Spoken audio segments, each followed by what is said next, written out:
Hi everyone, welcome back to another mock review. Today we're taking a look at Luhrok and Luhrok Va. This mock was designed by Luhan, who's a fairly popular mockist and digital artist around the Bionicle community. Now, right off the bat, this mock is clearly inspired and designed after the Bor Rock, to be an addition to the Bor Rock Swarm. And because of that, this is a two-figure mock. So I'm going to start with the smaller figure first. So here we have Luhrok Va, the Chrono Carrier.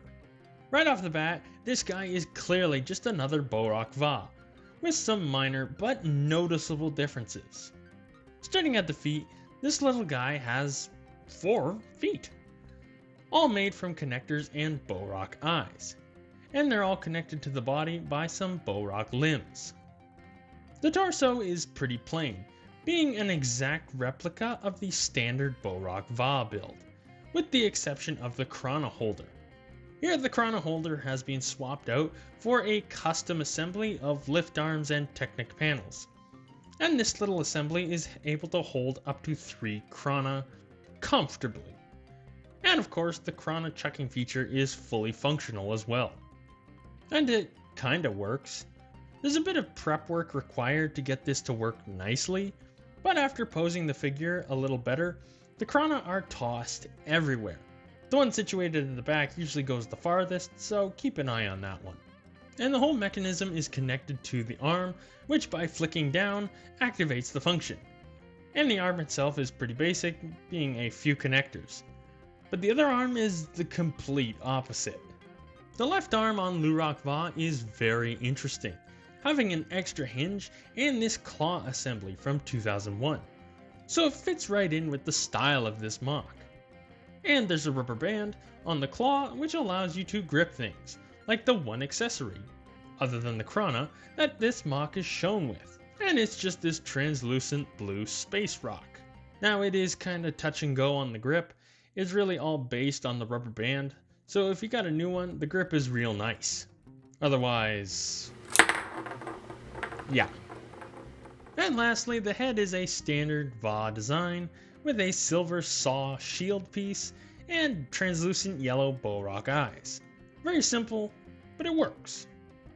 Overall, it's a cool little Bor Rock Va build. Now, onto the main event. And here we have Luhrok. This thing is cool. So right off the bat, this is not your typical Bor Rock design, ditching the rounded shaping for a more arachnid aesthetic. And I think it works well. Starting at the front, we have the infamous Bor Rock head design, complete with an orange head plate, yellow eyes, and gold chrono encased within. There's also a set of shields on the stumpy little arms that Bor Rock are known to have. But after that, the similarities between this build and regular Bor Rock begin to fade away. But that's also where things get really interesting. On the front of the torso, there are some extra lift arms to attach another pair of arms, which are pretty simple, just being a Mata arm with a Bor Rock tooth at the end. Moving back on the body, we come to the main set of legs, built from a variety of lift arms, connectors, and specialized parts to create a very beefy leg. And all the legs are completely identical. I like this one the best. And coming to the back, there is a mass assembly of lift arms, decorated with panels, hoses, and this vehicle part. But this is also where the functions of the build are stashed. Yes, you heard me right. Functions. There's 2 of them. The first of which is activated right behind the head of the figure. So by pressing on these lift arms, activates the famously well-known Bor Rock head thrust. And anyone who's played with a Bor Rock before knows exactly how this works. The second function involves the rear of the build, which gives off a Nui Rama vibe, resembling the general shape of a handle, which would imply you grip here. And you do. Gripping the handle and placing your index finger on the trigger feels very natural in this mock. Good design. Now, to activate the function, you simply pull back the trigger, which who'd have thought? And doing so springs the abdomen forward in this curling motion. And to be honest, it's nothing exciting. But here's the thing, I did say this mock was supposed to be an addition to your Bor Rock swarm. So let's add a Bor Rock. Now, using the function, it launches a Bor Rock into battle, which is such a fun and clever idea, and it works pretty well, throwing the smaller figure a fair distance forward. And I've been having way too much fun with this.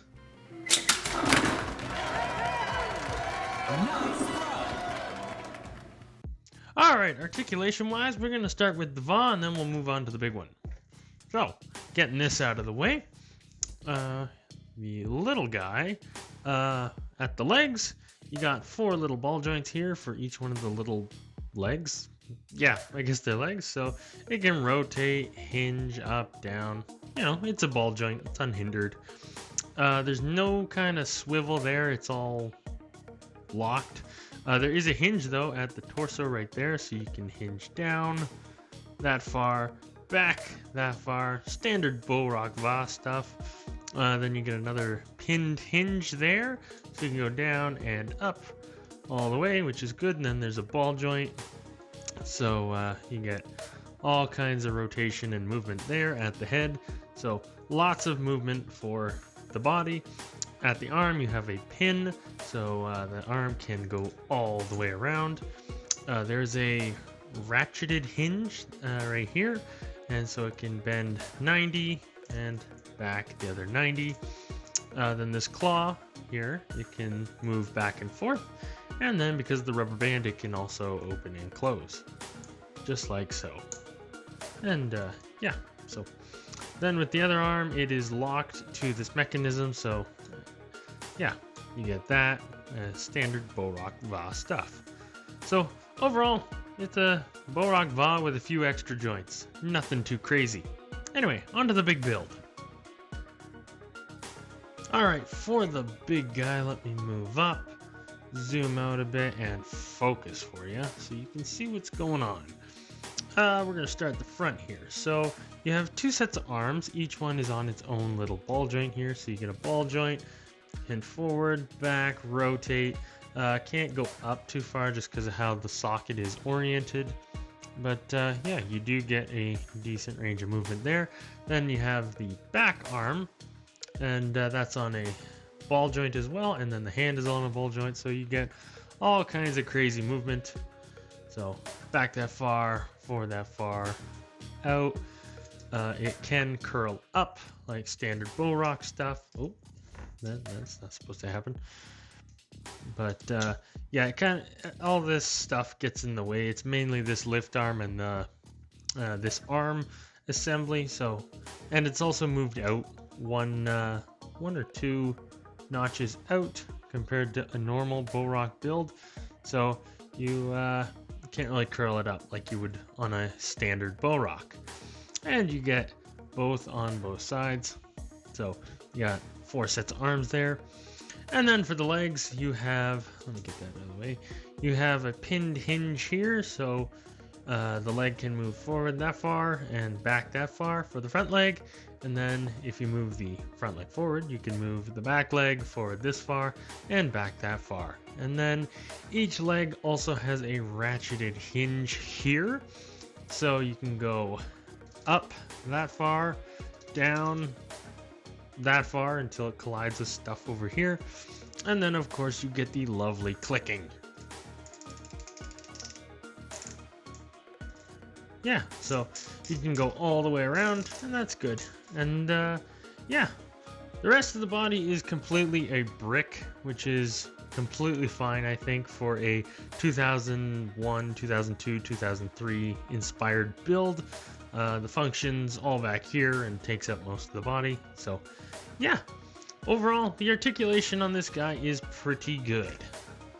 So yeah. Alright, issues with this MOC.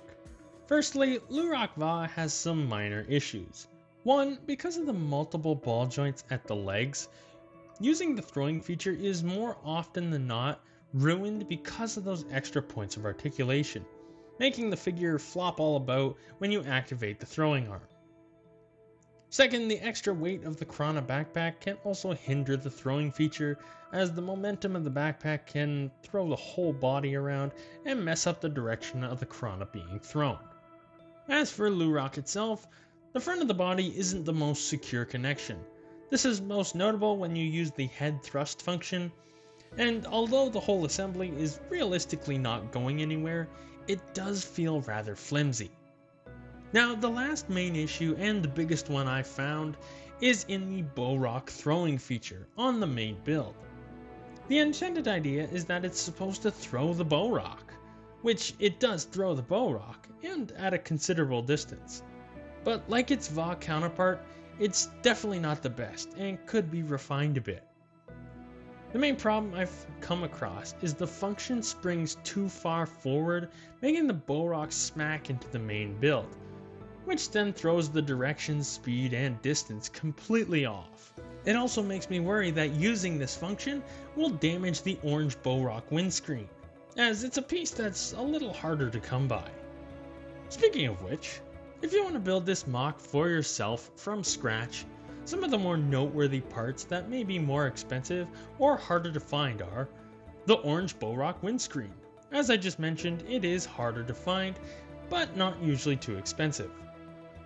The silver Korok shields. These parts are usually just hard to find, as they only came in what is now a rarer Star Wars set. The translucent yellow Bor Rock eyes. Again, usually not too expensive on the aftermarket, just harder to find. This vehicle grill piece. This thing was popular in a lot of junior sets, including the Jack Stone line of sets in the early 2000s. It came in a small variety of colors, but it was never a high demand part, making it obscure but inexpensive.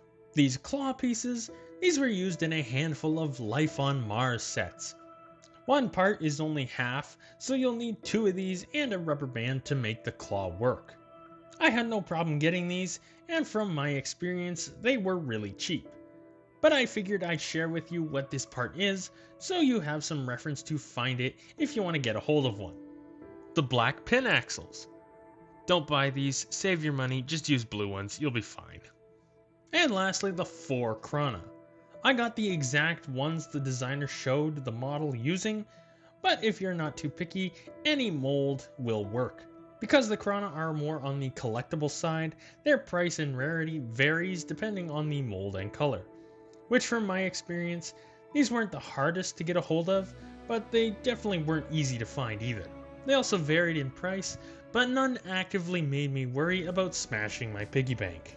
Alright, size-wise, I'm going to start with the little guy, then I'll do the big guy. So, in terms of the little guy, get off camera. Get off. Okay, you know what? He's going over here. He's going over here. In terms of the little guy here, he comes in height-wise, about 4 inches or 10 centimeters. And then lengthwise, again, about 10 centimeters or 4 inches from the back to the front of the head. And I'm not whipping out all my figures for the little one. I'll throw him in at the end. But here he is next to a standard Bor Rock Va. So you can see how that looks. And he's a lot longer, but in terms of size, he's only a tad bigger. So yeah, fits right in. And for the big guy, he comes in at approximately from the end of the tail to the front of the face at about 22 centimeters, 8 or 8 5/8 inches. Oh wait, height-wise, almost forgot that. Height-wise at the head, he's about 10.5 centimeters or 4 1/8 inches, and at the back of the tail, he's about 11.5 centimeters or 4.5 inches. So, comparison-wise, just sit right there. Real nice like. And let me back up. Here he is with a Mata build. There's that. Dropped it. A Metro build right there. Focus. There we go. And an Anika build. So yeah, he's fairly big in terms of space, but he's not that tall. And of course, here he is next to a regular Bor Rock. And we'll get a mini family photo here with the 4 Bor Rock. The 2 MOCs and the 2 sets. I don't have Kodak or Godak, so you're not getting that comparison. So yeah, and that's Luhrok, a fine addition to the Bor Rock. Would I recommend building it?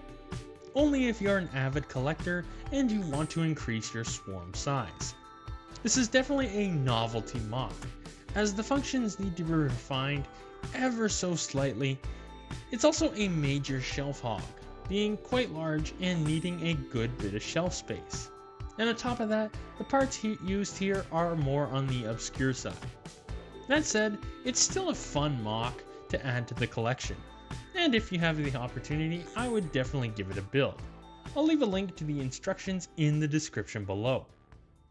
So there you have Luhan's Luhrok and Luhrok Va, a fun throwback to 2002 that I really enjoyed. Thank you for watching, and thank you to Luhan for letting me take a look at his MOC on my channel. Don't forget to subscribe, and with that, I'm Legend, and I will see you all next time.